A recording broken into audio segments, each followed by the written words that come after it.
Jackson, Mississippi is in a state of emergency after severe flooding devastated the region. That's right. Many residents have been left without water, not even to flush toilets. CBS's Omar Villafranca has more. Heavy weekend rainfall led to dangerous flooding. The rain washed away highways, and now the water system is failing in Jackson, Mississippi's largest city. Until it is fixed, it means we do not have reliable running water at scale. Emergency maintenance is set to get underway Tuesday at the O.B. Curtis Water Treatment Plant. State officials say residents will be without safe drinking water and have virtually no water pressure for an unknown period of time because the plant is operating far below capacity. The main pumps had recently been damaged severely. During an emergency press conference Monday night, Mississippi Governor Tate Reeves said the city has been using backup pumps. It means the city cannot produce enough water to fight fires, to reliably flush toilets, and to meet other critical needs. Until the plan is fixed, up to 180,000 residents will be without reliable running water, and the National Guard has been called in to help distribute bottled water to the community. The water is not safe to drink, and I would even say it's not safe to brush your teeth with because we are not seeing adequate chlorination and inability to consistently disinfect the water. Children in Jackson public schools and local universities have now pivoted to virtual learning, while many businesses were forced to shut down. It's an unwanted reminder of the damaging floods that hit Jackson in February of 2020. But now, there's still no timeline on when the problems at the plant will be fixed. Omar Villafranca, CBS News.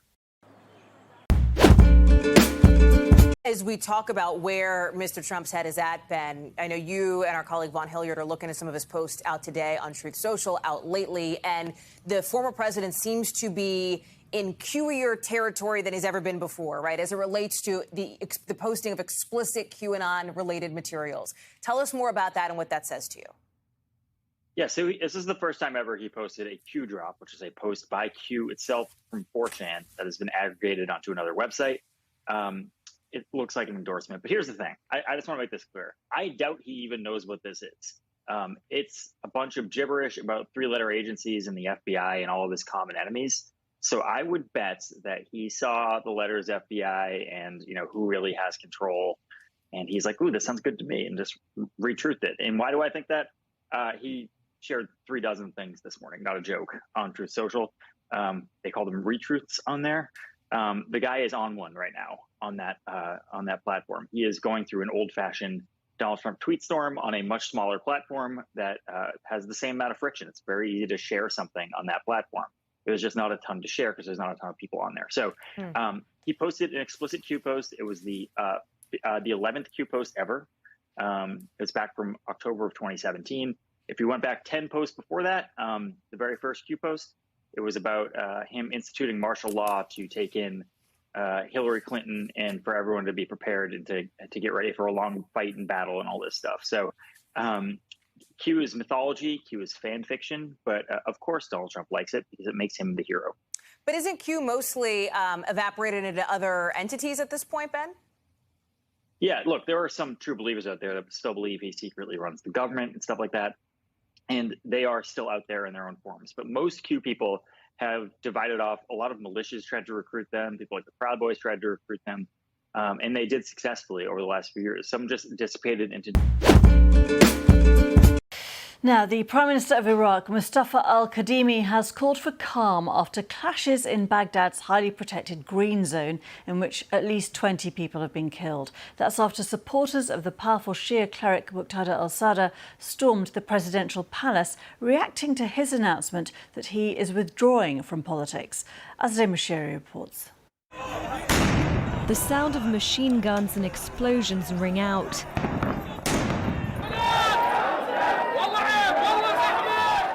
As protesters storm this government building in Iraq, leading to clashes that left several people dead and many injured.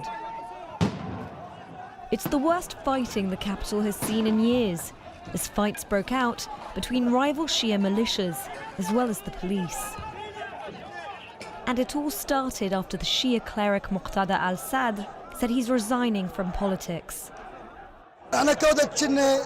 Before, we were committed to the orders of our leader.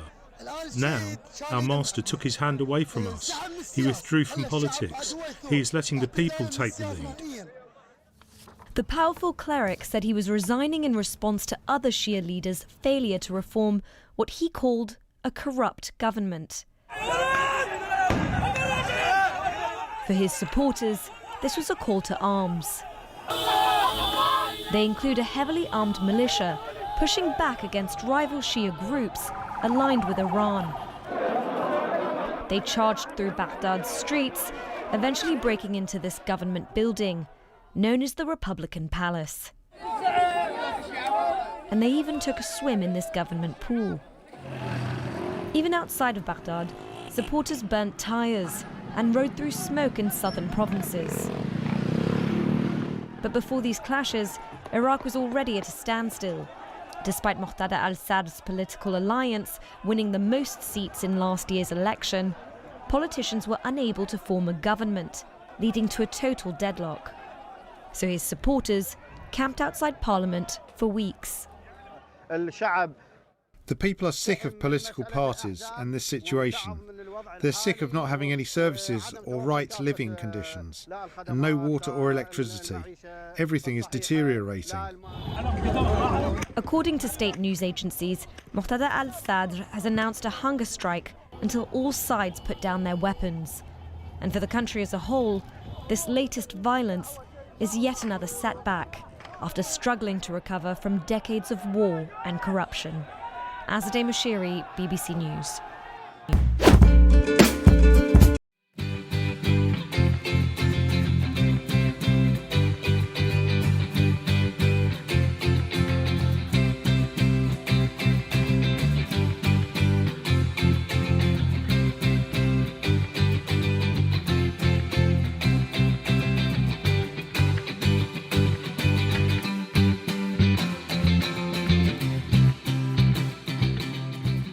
When wrestling in gravy, what it takes to be champion is an ability not to worry about what you actually look like when you're doing it. You just got to get in there, you get messy, you get covered in it, it stinks, it gets in your eyes, you just grab onto your opponent and just hope for the best.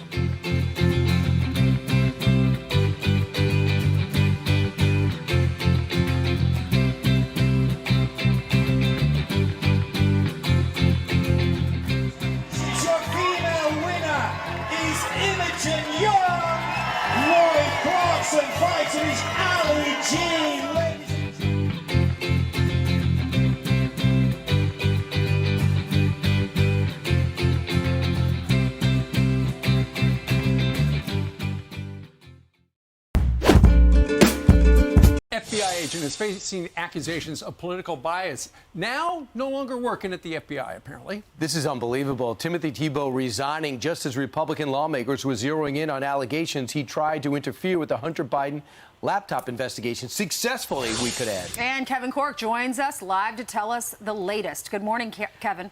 Morning, Ainsley, Steve, and Brian. Now, former FBI Special Agent Timothy Tebow actually resigned from his post last week after facing intense scrutiny over allegations that he helped to shield Hunter Biden, and I guess by proxy Joe Biden, from criminal investigations into Hunter's laptop and business dealings.